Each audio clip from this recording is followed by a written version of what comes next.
Hi, welcome. Welcome to Memoir and Graphic Storytelling. I don't know, I tried to come up with like a clever and sophisticated title, but basically we're just going to be talking about graphic memoirs today. I guess I should start by introducing myself. My name is Sophia Glock. Thank you, Chloe, for running this workshop, and thank you, Ampersand, for inviting me to participate in this. I am a cartoonist. I am a comics writer. I always struggle with the exact sort of title to describe what I do, but I basically make comic books. Um, and I make all sorts of comic books. I've done a lot of indie work. My whole background is in indie stuff. Um, I do funny comics. I do fantasy comics. I do personal dark comics. I do funny, weird, bizarre comics and puns. I sometimes get to cartoon for the New Yorker, which is incredibly cool. But my work's kind of all over the place. But my probably biggest project to date and my most well-known one is my graphic memoir, Passport, um, which is about my childhood growing up overseas as an American and this sort of big secret, this big family secret, and how I sort of dealt with that big family secret, how I found out about the big family secret, and the ways that affects me personally.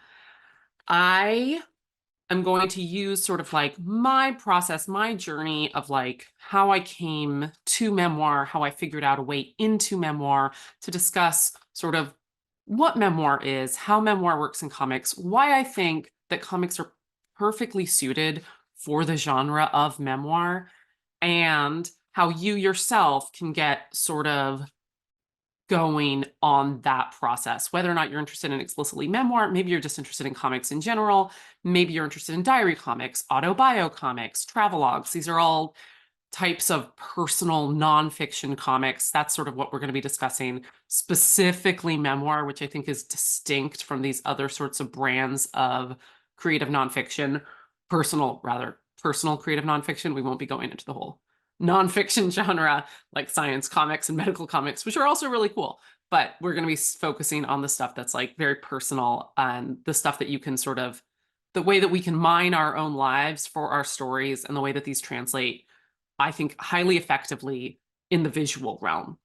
Um, and one of the ways we're going to talk about this is I'm just going to like trace my journey, how I got into it, how I approached it. But we're also going to be looking at examples of people who did it, frankly, much better than me, much more effectively than me. So we're going to be looking at other people, but really I have the greatest authority in my own process. So we're going to be using my process of arriving at Passport as sort of the framework, and along the way talking about these things. And yeah, I'm just going to jump into the slideshow. I'm going to share my screen, and I guess I don't know if you'll see me anymore. I don't think you'll see me anymore after this. So bye. But I'm going to go ahead and just sort of load my slideshow, and then we'll go through the slideshow, and at the end, hopefully we'll have enough time for questions at the end. However, if you have anything very pressing during the talk, just feel free to pop your questions into the sidebar, into the chat, and Chloe will sort of like decide whether or not like it's hyper relevant to the spot we're in the moment. Or if or if maybe it waits better at the end. If you have questions as you go, throw them into the chat, and then they can like live there to the end of while we wait for the end of the talk, or we can approach them as we go. I'm very flexible.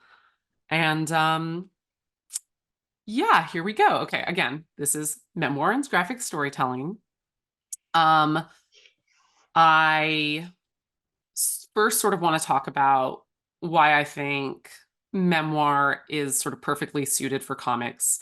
I love memoir in general. I love a good celebrity memoir. I love a drinky memoir. I love childhood trauma memoir. Just kidding, But like, I read a lot of memoir, but there is something particular about the nature of visual storytelling. I think that basically, for me, one of the greatest strengths of comics when it comes to telling personal stories, Your potatoes are cooling. oh, sorry, what? is the fact that you can basically, it's like these metaphors on steroids, essentially. When you take metaphors and make them these and put them in the visual realm, when you have a visual metaphor, it's just, for me, much more powerful. Comics are, and they're also their very nature, they're graphic, they're visceral, they're immediate. Think about all the ways that graphic, or rather, that comic books were sort of criticized in the 50s for being too violent for children, and it's assaulting their eyes, and it's bad for their brains. All of those things that I don't agree with those criticisms, but all of those criticisms are the reason that I think it's kind of like me, like, I guess, like, all those criticisms, I think, are the reasons that it makes for good storytelling sharing. You feel closer to the subject matter. It's just very immediate. There's not that distance of prose and complicated language.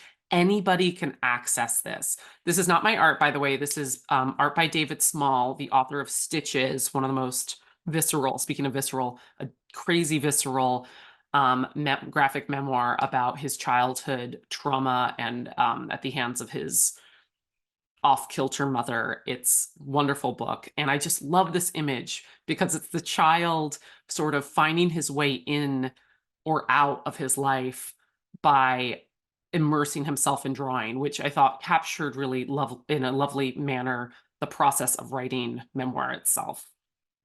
I'm going to move on to, oh, why am I not? Oh. Hold on a second. I'm having trouble. Okay. So my background, though, was not at all memoir related. I came up in comics in a time when autobio comics, if you will, were really, really popular. Diary comics were really popular. And I was much more interested in fairy tales. I didn't know what to write about. And I ended up writing all of these kind of very whimsical, surrealist, fantastical books. I really avoided personal stories. And there are reasons for that. But yeah, my stuff was light. I did little monsters, little guys that eat hearts, you know. I talked about unicorns and mermaids and strange creatures, you know, and islands off, you know, isolated islands where misfits lived in the middle of the ocean. I kind of, you know, I really admired people who wrote these other kinds of things, but I was very like immersed in just like, I loved the symbolism and the imagery of fairy tales. And this is like really where I lived for a very long time. This is the Lettuce Girl series, a book that, you know, I worked for 5 years on. But, you know, slowly as I began to sort of like mature in my like storytelling, I began to write things that were a little more personal. I had a big breakup, my heart was broken, and this just fell out of me. You know, this comic about, it was called I Cannot Draw, and like appropriately there, it's very low on images because I was just so sort of like creatively tapped out after this breakup. But it was, for me, it was incredibly effective. Like, you know, people really responded to this comic, and this was like one of the first times that like a personal comic resonated with people outside of myself. Um, I wrote a comic once about like my grandmother's death, and this is really me beginning to approach what I would call like these personal essays. This is a good, I'm going to use this also as an example of like the visual metaphor thing. You know, I could have written an essay about my grandmother's death. And um, and maybe it would have been, maybe it would have moved you. I mean, I read a lot of prose. It's great. And maybe it would have moved you. Maybe you would have cried. But I don't know how I would have ever said like my grandmother's death is like the carcass of a chicken. Like that doesn't. I don't know if that would have been as effective as talking about my grandmother's funeral while dropping images of digging marrow out of crushed chicken bones. Like when you do that with that kind of juxtaposition, those kinds of visual metaphors, you allow your reader to make that connection. And I do think that's like very powerful stuff. That's just very immediate. And and sort of symbolically profound for the reader themselves when you let them do that work, when you let them make that connection, when you don't have to spell it out for them. It's also just nice to be that unliteral. This is an entire comic about my grandma's death. I don't show a picture of my grandma. I don't show a funeral scene. I don't show a coffin. I wasn't there. That's one of the reasons I couldn't talk about it directly. It's about me being left behind while my mother goes to bury her mother, and like that disconnect that children feel from the process of grief. So instead, I show you this step-by-step method on how to roast a chicken. But like that connection, I think, is made by the reader themselves. Anyways, I keep doing this kind of like surrealist stuff. And what's interesting is that like my advisor in graduate school after William and Mary, I'm an alum, yay, William and Mary, was David Heatley. And he does these incredibly graphic, very like confessional comics. And he was my advisor. And like I never really kind of like picked up what he was doing. I never adopted his style as my own. He taught me everything about how to make a comic. He was so amazing. I highly recommend his books. He wrote a memoir called Qualification. I've got it on my stack behind me. It's also in your reading list that Chloe will share in the chat or elsewhere. But you know, it was interesting that I avoided the personal because my advisor in graduate school was so hyper personal. Like he was just like next level confessional. He did an entire comic, like 50-page comic about every single sexual encounter he ever had in his whole life. I decided not to share from here because they're like explicit, but like just that level of sort of like minutia of sharing, you know, I just kind of I think I wanted to do that stuff, but like I said, I kind of always failed at it. The books that were like important to me, you know, like Persepolis, again, by Marjane Satrapi. It's on the reading list if you've never read it. Highly recommend. You know, I loved this book. I even related deeply to this book. But when I thought about like writing like her, I was like, how dare I think about writing like Marjane Satrapi? I didn't live through one of the biggest cultural revolutions in history. Like my life is so sheltered and privileged. You know, I was never forced to wear a veil. I was never, you know, my life was never threatened at demonstrations. My parents didn't, you know, like live this kind of thing, you know, in the way, well, we can get into it a little bit later when I talk about writing Passport, but you know, there are reasons I related to this, but I just never thought that I could do something like this, like that was allowed for me. Another amazing sort of masterpiece of the genre is Fun Home by Alison Bechdel. Yes, that Alison Bechdel of the Bechdel test. They are one and the same. Fun Home, highly recommend it. It's now kind of like very world famous because it became a musical, etc. But you know, it's all about, you know, her relationship with her father, who is closeted. She herself is also gay.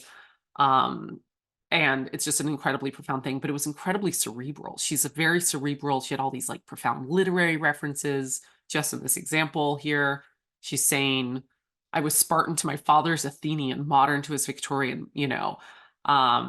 She's so philosophical and like highbrow, and I never thought that I could even touch this sort of thing. Also, I was, you know, and everything, even if the things I criticize in here are also recommended, these are like I've only included just like I'm actually sort of like frustrated. I wanted to include everything in the world. There's so much good stuff out there, so it's a very incomplete list. But here's something like Jeffrey Brown as an example of the stuff that was incredibly popular, especially when I was sort of entering the indie scene. You know, it was very confessional, but they're what I call sad boy comics, you know, a little bit. Like I like Jeffrey Brown's work a lot. His stuff is also like very wide ranging, but this kind of thing was very popular. Like, no one will date me. I'm all alone. No one understands me, that kind of thing.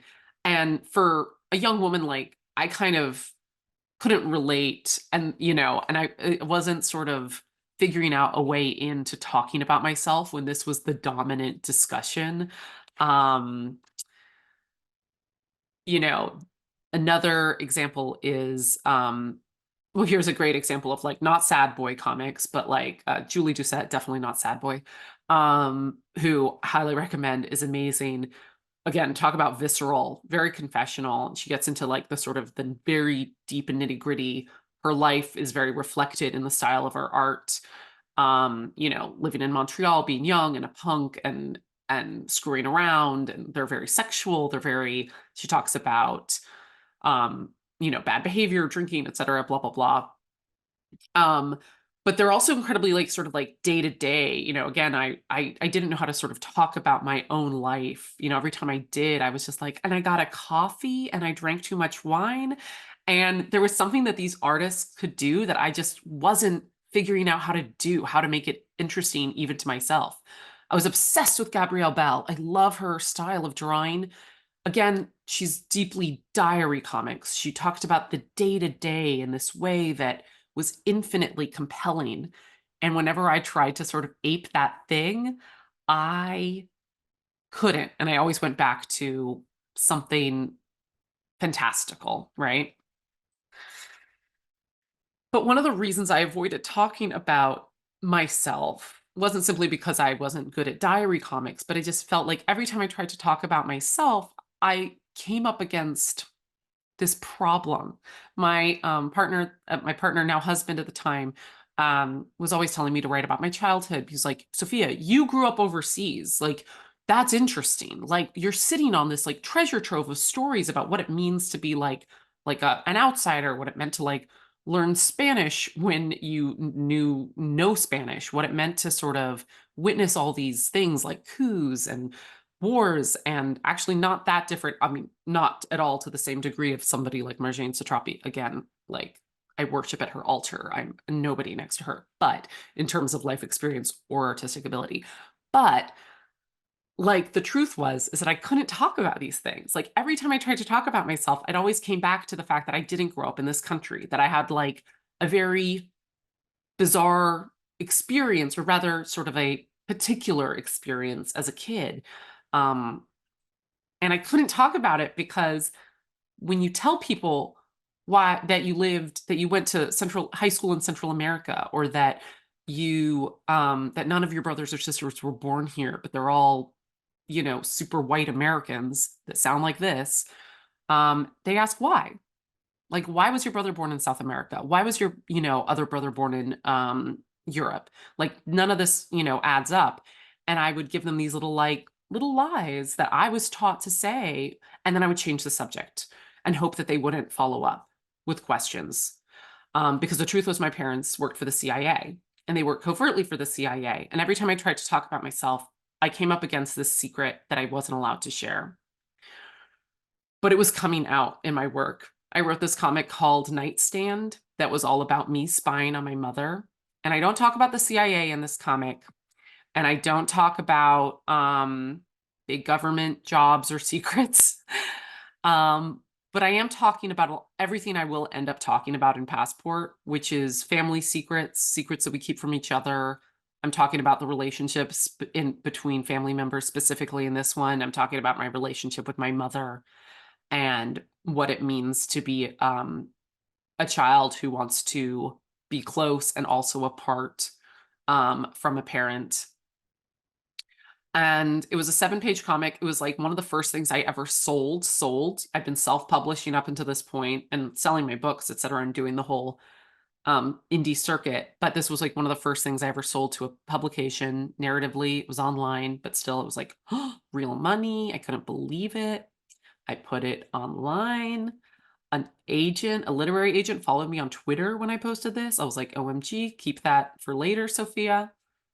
Um, and I sort of knew that it was time to start talking about my life. And this was my way in. Writing Nightstand basically helped me sort of find a voice outside of myself. Um, it was the first time that I could talk about these things and I wasn't embarrassed, and it didn't feel fake, and it didn't feel put on. Um, and another thing that happened that really helped me was I discovered a memoir called Arab of the Future. Not sure if anybody's familiar with it. It's by Riyad Satouf. He's a French cartoonist, French political cartoonist, actually, but it's not particularly political at all. It's just his memories. And it's about his childhood. And he talked about his childhood in a way that I was like, I can do this. I can do this. He also, again, radically different childhood, but similar to mine in the sense that he moved constantly. He was this sort of in between foreigner. His father was Syrian, his mother was French. Um, it's an amazing comic book. I recommend it to anybody who's just into comics. It's very dark, it's very funny, it's very violent, it's very disturbing. He does this wonderful thing as well. This is a motif you can borrow if you are interested in writing these things yourself. Everything in everything in Syria is done in pink. All violence is done in this like just hard bright red. Um, when he's in Libya, it's yellow. The Libya sequences are just wild. These stories are just just beyond bizarre to somebody with like a Western perspective. Um, and then everything in Europe is blue, which is just like, it's a very effective device that he uses throughout to sort of like control the tone and sense of place. Um, and it just sort of like, I don't know, there was just something, I think it was the timing was right. Maybe if I'd read Persepolis for the first time ever at this stage of my life, it would have like helped me find a way in. But there was just something about reading Arab of the Future at the right time. It came out, the timing was perfect. And I was just like, I can do this. I can talk about my life. I can talk about myself as a child. And I began to write Passport. This is a image from the first version of Passport. I wrote 70 pages. My plan was to write 70 pages, self-publish, and then shop it as a first chapter out of 5 to prospective publishers. I did it in black colored pencil to like sort of capture that sort of like softness of memory. Also like a sort of childlike sense of drawing your own life. Um, again, I'm like talking about my relationship with my mother. I'm talking about lies, the lies that children tell, the ways that sort of lies and secrets can be embedded into the culture of a family. But I was also very specific. At this point, I didn't realize that I was going to be censored by the CIA for my memoir. So I'm talking about all sorts of things that later on I would have to take out of a later version and probably put it together where I was at this point in my life. Um, and this was the original Passport cover. This is my original cover for the first iteration of my project. So I did what I said, and I remembered that literary agent that had followed me back when I published Nightstand. I sent it to everybody. No one cared. Like, I think like 2 people wrote back, and one guy was like, maybe send me more. And I was like, I don't want to make more. I want to publish it. I want a publisher so that like, I was so done publishing my own stuff. I wanted somebody to believe in my story. And I finally had a story to tell. I finally was basically like, in case of emergency, break glass, my secret's inside. My parents were CIA. Doesn't that sound compelling? Please publish my book.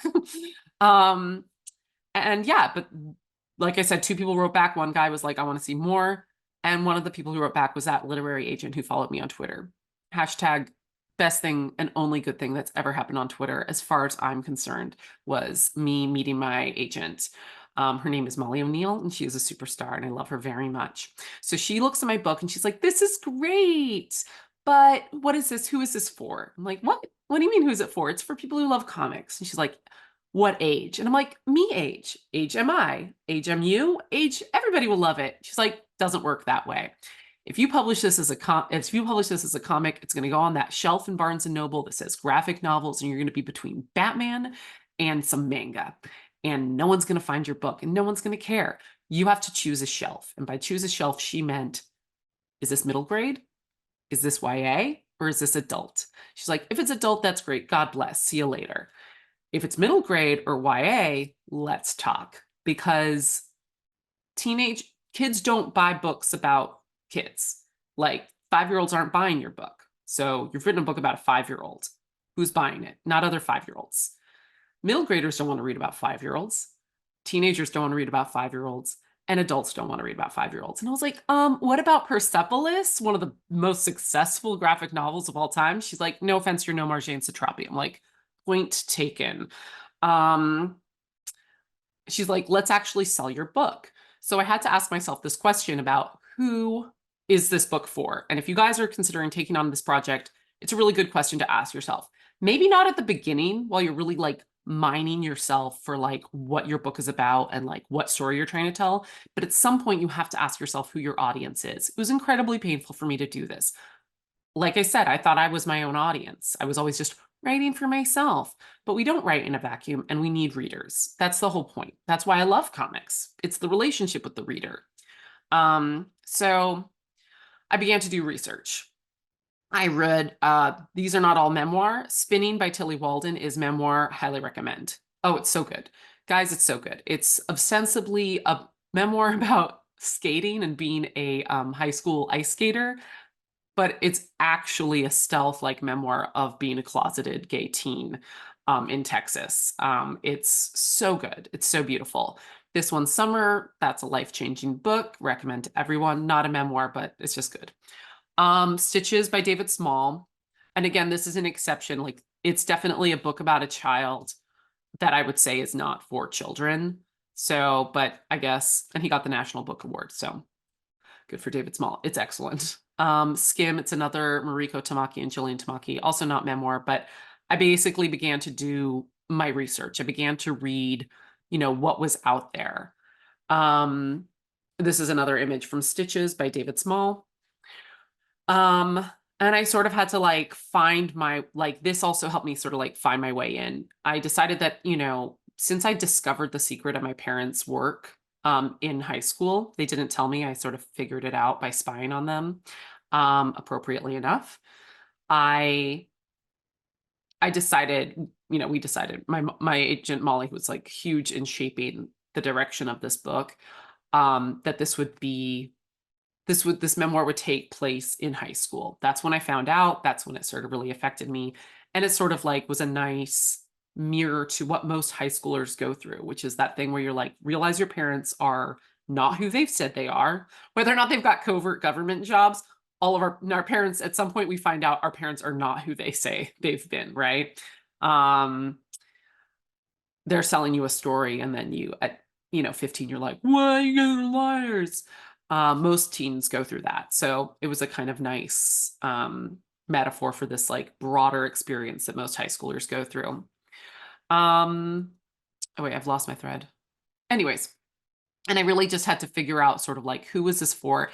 And I had to figure out that I was actually writing YA. And when you're writing YA, what can you talk about? Because I wanted to talk about death. I wanted to talk about sex. I wanted to talk about getting drunk and doing drugs and smoking cigarettes and all the bad behavior that I engaged in high school, living overseas in a country that did not card teens, and sort of like we had to figure out what would happen on stage and what could happen off stage, because you can talk about all those things in YA, but you can't necessarily show everything, right? You don't want to get banned, or you want to be picked up by libraries. You want parents to be okay with whatever, right? Because you're writing for children, even if it's YA.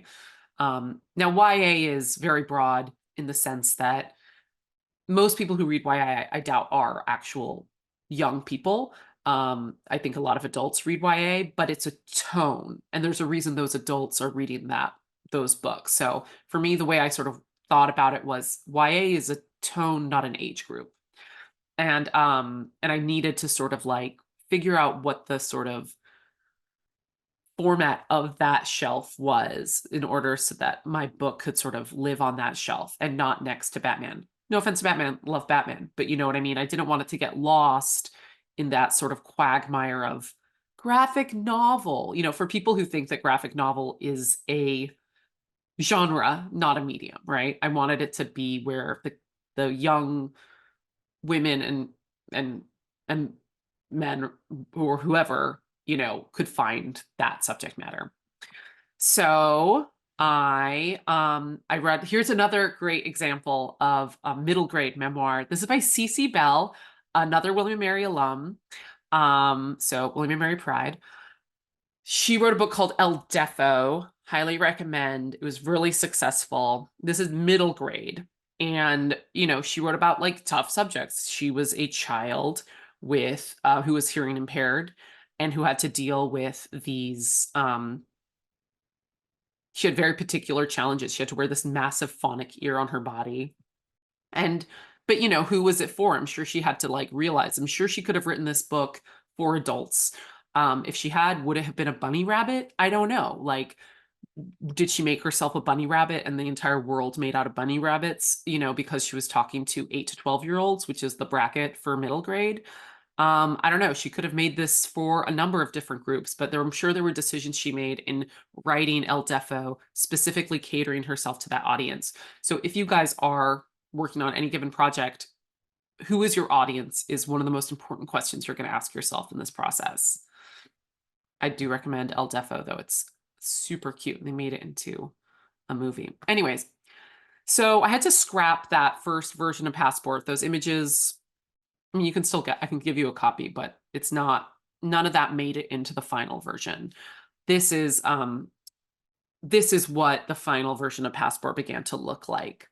And, and I took it from this sort of like this chronological idea. Originally, it was going to be like, I'm 5, I'm 6, I'm in a country. Every chapter was going to be a different country that I lived in as a kid. And all of a sudden, I had to put it in high school and focus in where I was living in high school. I also was constrained by the fact that I had signed a piece of paper at some point that said that if I ever published anything, I would submit it to the agency for review. And it was also contingent on my book deal when I did actually sell Passport, that I had to do this or they wouldn't publish it. I had to get approval from the agency or they wouldn't publish. And it came back all blacked out. And I couldn't name the countries that I lived in. I couldn't talk about certain aspects of life as a government kid overseas. I had to cut a lot out. It was incredibly difficult and painful and sad. I couldn't name the schools I went to. I couldn't name, I couldn't even name like the clubs I attended, as a teenager, it was kind of crazy. But we worked around it, and it actually, I think in the end was like helped us sort of focus in on what was important about the story, less sort of me being like, isn't this a weird detail? And more sort of like, what was I getting at? What was the true like connective tissue of um my life? Um, and yeah, I'm just going to show you right now a few pages of what eventually became Passport. And, I'm still playing with like scale and I'm still playing with stuff. This is a nice example of, for me, I like this page, but I'm not trying to like be like, oh, isn't this great art? It's more just sort of an example of something that I think would be very difficult, a visual metaphor that would be difficult to put into writing. Um, I have a young childish hand literally reaching into the picture plane, moving the airplane through space. Like that's such a childish thing to do. And like my figure's big, the world is small. I could have had just like that little Indiana Jones airplane moving, but to have like my hand in the picture frame, it ties in sort of the reality of like my relationship with moving as much as I did. In Passport, I had a lot of fun with playing with text um, and sort of using like the feeling of being drowned in language was something that I had a lot of fun with, where text becomes not just literal text that works as a descriptor for the scenes, but actually becomes a part of the illustration itself and functions as art. Yeah. So now I'm going to move on sort of, I guess sort of what I want to talk about, like, and the sort of the things that as I define graphic memoir, as I think it is like a very specific thing outside of travelogue or diary comics or autobio stuff. Like I said, I think that memoir is many things. I think that it's something that you need to have distance on. I think it works best when it's highly specific, when it's not an autobiography, which like, covers the chain of your whole life from birth to where you are now, but focuses very specifically on one aspect of your reality. Because honestly, life is so crazy messy. You have to get specific, very, very specific and narrow. I think it's specific. I think it's flexible. We'll talk more about that later. It's creative. It's subjective. which is something you just have to accept. It's not an objective truth at all. And once you give that up and accept that what you're doing is creative nonfiction, things get easier. And it's confessional. You have to sort of make yourself vulnerable or else it doesn't work. I don't think it works unless you're sharing something like painful or at least mildly embarrassing about yourself. So how do we get started? Um, I think that a great place to start is just self-research, what I call self-research. Um, find all the photos. It was really fun. This part was fun. The photo part was fun, like going through like all my photos from high school. I really wanted to get all these little things right. I wanted to get my uniforms right. I wore a lot of uniforms as a kid because I went to a million different schools, and most of them were like these private international schools overseas. Um, I highly recommend when you're getting started, oh, hold on a second. I've got this.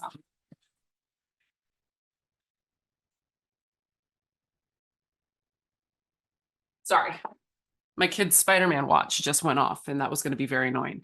Anyways, um, so it was fun to go through photos, obviously, or just even to like remember like the faces of the people that you're going to populate your book with.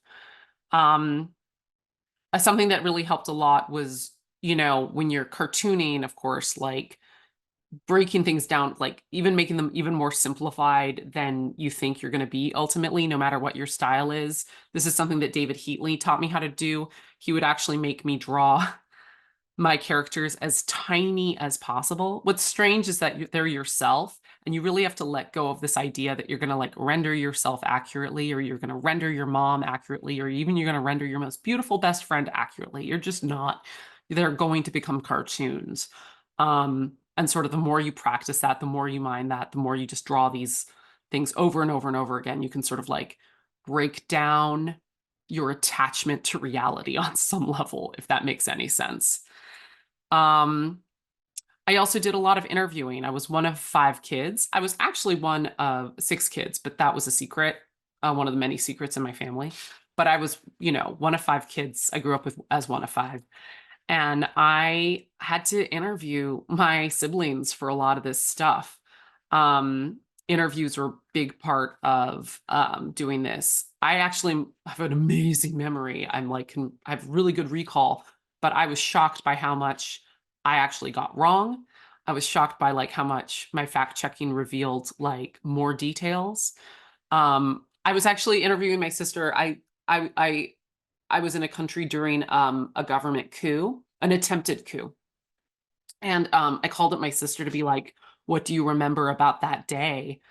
And she actually told me when she told me her version of events, I kind of just stole her memory, and I populated her memory into my memory of that day. If you've read Passport, when I talk about the coup, some of those details were provided to me by Julia years after the fact, because I was what I was like. I'm sorry. I was like 9 years old. And so she helped sort of like furnish those things. Or if I had a memory that I wasn't sure about, I called my friends from high school and I was like, did that kid die that year? Did somebody really get shot at the bodega down the street? What kind of guns did the guards who guarded my high school use? I was like, those weren't semi-automatics, right? She was like, no, they were shotguns.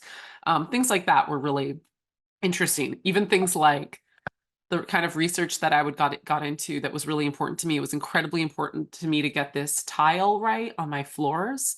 The tile throughout my house, almost every house had this type of tile in the country, or at least in the city that I lived in.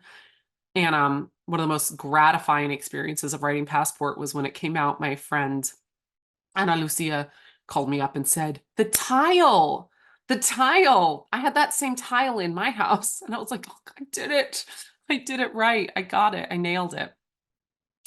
Um, so yeah, other things that you can do sort of in this process is that I helped me a lot was I listened to the music I listened to at the time my memoir is based in high school, so I listened to the music I listened to in high school. That meant a lot of like embarrassing like music. Like I re-listened to the Wallflowers a lot, Bringing Down the Horse.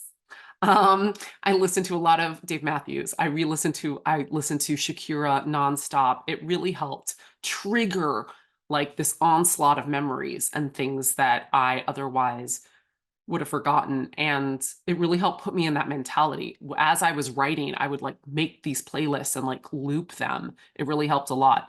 Even like you can even do it with scents, like scents that were important to you then. I burned a lot of incense in high school because of course I was like a wannabe, I don't know. Children love in high school, like teenagers love incense. I don't know why. And even that would like trigger this kind of memory of being alone and angsty and mad in my bedroom listening to Dave Matthews, I don't know. Sorry, this is just another picture of me with my family at the time. I still have that t-shirt, by the way. Um, that's kind of a brag. This is just an example of, there's a artist named Summer Pierre. She wrote a memoir called All the Sad Songs, which I recommend. She, it's actually all about music, the experience of writing music and performing music and what music meant to her. And it's definitely, it's just a excellent graphic memoir that I highly recommend. And this is another great example of, it's a memoir about music, but that's just sort of what it is not on the surface. It's definitely about that, but it's also a memoir about anxiety, um, dressed up as a memoir about music. And to this date, I've never seen such an accurate description of anxiety, either in writing or in picture. So if that's something that's, I don't know, interesting to you, I highly recommend All the Sad Songs. Also, I had diaries. These were incredibly useful. There's no way to go back in time and tell your younger self to keep diaries, but I definitely had them and they were incredibly useful, um, for remembering specific details. I love this entry because here I say, I feel good. I can't wait till the next party. 3 lines later, I'm sad. So, so sad. Why did I just write that? Oh yeah, no one wants to make out with me. This is my awesome concerns as a 16-year-old. So my next sort of big pointer, my big sort of like, again, as you approach this, as you find your way in, you can do all sorts of things like triggering all those memories, like again, music, scent, talking to people who knew you then, asking other people for their memories, fact checking your own memories. It's so important to fact check your own memories. If you're unsure about something, just don't be scared. Like you're not wrong, but it's important to know what other people's points of view are. Um, but the other big point that I'm going to make is start small. Passport's over 300 pages. It was the biggest project I'd ever undertaken. I don't think it should be any less, but I would not have written Passport if I hadn't written more than 300 pages collectively between all of my shorter comics. Do not take on a massive project to start, even if you're ultimately trying to tell a big story about yourself. This is a page from Mouse. Again, this is very famous memoir. And it's a very interesting memoir because it's not necessarily about Art Spiegelman himself. He's telling his father's memoirs. It's very complicated. It's incredibly powerful. It's incredibly beautiful. Um, but Mouse did not start as Mouse. Mouse started, and this is actually collected within Mouse. But the comic that he wrote that became Mouse was actually a short comic, a 4-page comic called Prisoner from the Hell Planet, about his mother's suicide. And it is really interesting because within this 4-page comic, he talks about everything that he will later talk about in Mouse: Holocaust, guilt, his relationship with his parents, trauma, and how he felt like he was burdened by this trauma. He's dressed himself in like Holocaust, um, uh, he's dressed himself in the concentration camp uniform rather, as the narrator. It's a very dark comic, but this I'm imagining was Spiegelman's way in. My friend Mike Freiheit, who was incidentally the colorist for Passport, wrote a book called Hey Fatty. It's linked to in the resource. It's like 7 pages plus. He did it for BuzzFeed. And, it's the basis for his memoir about growing up as a fat kid in America, and what that means, and sort of like a topic that we don't talk about a lot about men's body image issues. Um, it's a beautiful little comic. It's so funny and sweet and just great. But, he started small. Start short. Seriously, start small. These are exploratory, but they're also complete within themselves. So if you are considering bringing this on, and even in retrospect, like, this is a short comic, it was one of my first personal comics. It was 4 pages, where I'm trying to like get into what it meant to sort of um what my complicated relationship with my dad, which I'd obviously get to into a little bit more in Passport.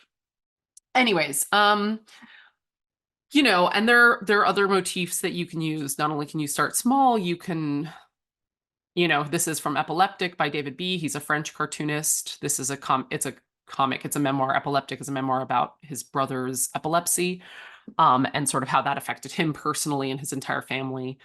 And he uses these incredibly amazing imagery from Greek mythology, from Egyptian mythology, from Asian mythology, to sort of as his sort of way in to this stuff.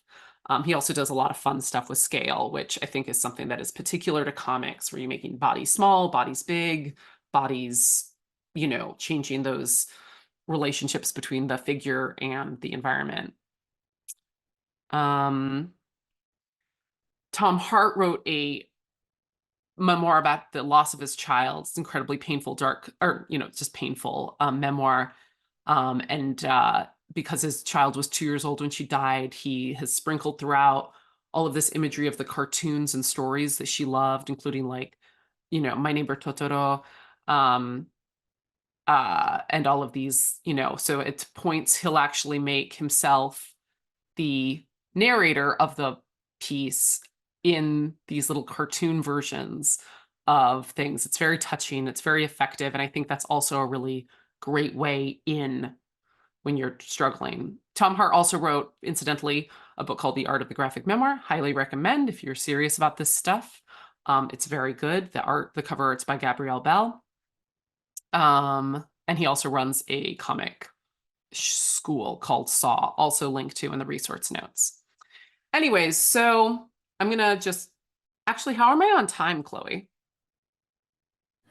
You got about 9 minutes. Oh no, okay. So I'm gonna speed up here. I also recommend brain dumping, or something called morning pages. I use a website called 750 Words, also linked to in the resource sheet, where you sort of can like just get it out of yourself. I start my process with a lot of just like free form writing, just writing, writing, writing. And at a certain point, the images take over. I've done a lot of research, drawing myself little and big and blah, blah, blah, and all the people therein. And then at some point, most of my writing, proper writing, happens in this rough thumbnail page. And from there, I sort of level up. I tighten up as I go. And as I tighten up, I begin to edit at things. This was the equivalent of inking. I'm using a black colored pencil again for Passport. Was all done in a colored pencil, which I turned blue digitally. And then this is like the final colored version with the typeset things. Yeah. And yeah, so this brings us to, what ultimately became Passport. This is the ultimate cover, very different from my initial cover that I made for the version that got scrapped, the version that never was. I do want to speak, I want to be able to have enough time to answer your questions. I do want to talk briefly about the sort of the conflicts that I see, having, for me, the hardest challenges of writing memoir were basically talking about the people in my life and making sure that I respected them. This is a panel from Mouse. Those who died can never tell their side of the story, so maybe it's better not to have any more stories. I love this moment because this is another great example of like it's an animal cartoon, but it's very grown up, it's very adult, and they're wearing these little animal masks throughout. So, maybe if Cece Bell had written El Defo for adults, she still would have kept them as rabbits. I don't know. Um, but just that idea, like the question is there such a thing as ethical memoir, which is a question that really haunts me. Um, being able to find that objectivity, and objectifying yourself. I said that memoir is just inherently subjective, but you do need to create that distance and find that sort of like compassion for the demons in yourself and in the people that might have hurt you or might have traumatized you or might have lied to you or might have made your life difficult. Um, I think that, you know, when I was writing Passport, I became dangerously close to creating a catalog of grievances, and I really didn't want to do that. Um, um, but I'm sure also that I'm sure that I also really hurt people that I wrote about, and I sometimes, torture myself with whether or not I had the right to write about them. Um, I just also want to show you this example. This is by Elle Nichols, Phlox. This is one of the most like radically compassionate memoirs I've ever written. If you're having trouble writing about yourself, like I said, like, Cece Bell drew herself as a rabbit, Art Spiegelman drew himself as a mouse. I drew myself like this. This was the way that I had to separate out Sophia, the character, from Sophia, the person who I was in high school. And in the end, Sophia in Passport is not me. It's not the girl that I was. It's, like I said, it's creative nonfiction. It's a story that I had to create about my life. Elle Nichols draws themselves as this doll throughout. It's a memoir about growing up queer in the American South in a hyper-religious family. It's really powerful stuff.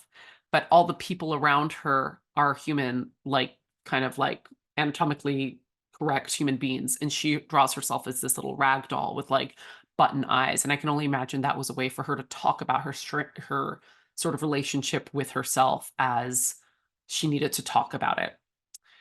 Um, yeah, so I do torture myself still over like my right to talk about the people in my life. It's one thing I had every right to talk about myself, and it's my truth. But there were people, specifically my friend Beth in the book, that I had a very toxic relationship with, and I still have a lot of guilt around whether or not I was allowed to talk about her problems, and my problems with her. Um, I'm going to stop it here and take any questions that you guys might have. I'm going to, I'm just going to make sure that I sort of like hit everything I wanted to hit. I really wanted to make sure that, for those of you who are interested in getting into this, that I provided you with some sort of, framework for moving forward. And like I said, my sort of biggest rules of thumb are start small, start short, start very specific. Tell one small story from your life, and you'll immediately find out how unwieldy um, the genre is. Because even if you were a friendless, sad, social reject, we know so many people, like so many people affect us, so many people are in our lives. I went to a high school with 50 people in my class. I had to slash and burn characters like nobody business. It was this under the header of conflicts and challenges in terms of writing. I had to make composite characters of some of the most important people in my life, which was incredibly hard to be like, oh, you were very special to me. You're all one character now. You're three people in one. That was incredibly difficult for me to do. It was incredibly difficult to decide what stayed and what went. I was tortured by the fact that I could have included things about my life, like a lot of dark things about my life that weren't going to fit into this story because I wanted to create a hopeful story. Um, yeah, those are things that I think are like the biggest struggles about it.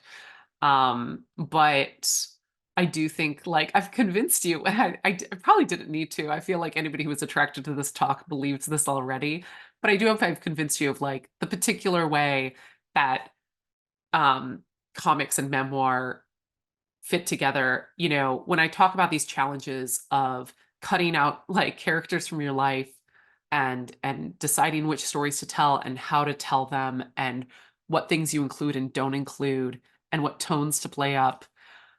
You know, in this way, I think memoir mimics cartooning itself. You have to strip everything down to the essentials. And when you do that, you begin to sort of approach that thing, that like connective tissue throughout that like helps you find a truth that people can relate to. And I do think even those things like as like a metaphor, sort of like they fit very neatly inside of each other because it's that act of like stripping down to what really matters that can sort of help you find the story that you want to tell. So yeah. Well, you can always find me on Instagram. I'm also sophiadraws.com. I hope that everybody takes a look at the resource sheet. There's some useful things there. Tom Hart's book, The Art of the Graphic Memoir, is excellent. And my reading list is really just partial. There's so much good stuff out there. But I tried to include on the reading list everything that I talked about today. And there's nothing on that list that I do not absolutely love. And there might be some extras that I didn't even get a chance to talk about today. And so, you know, if you ever have any questions about the process, like seriously, I love getting into the nitty gritty process of what, and I only know, like I said, I'm only an authority on what it took to get this particular book made and what it means for me to do my particular type of work. I can't speak for like the what everybody else's approaches are, but I love talking about it. And if anybody has any follow-up questions after this talk, like seriously, feel free to reach out to me.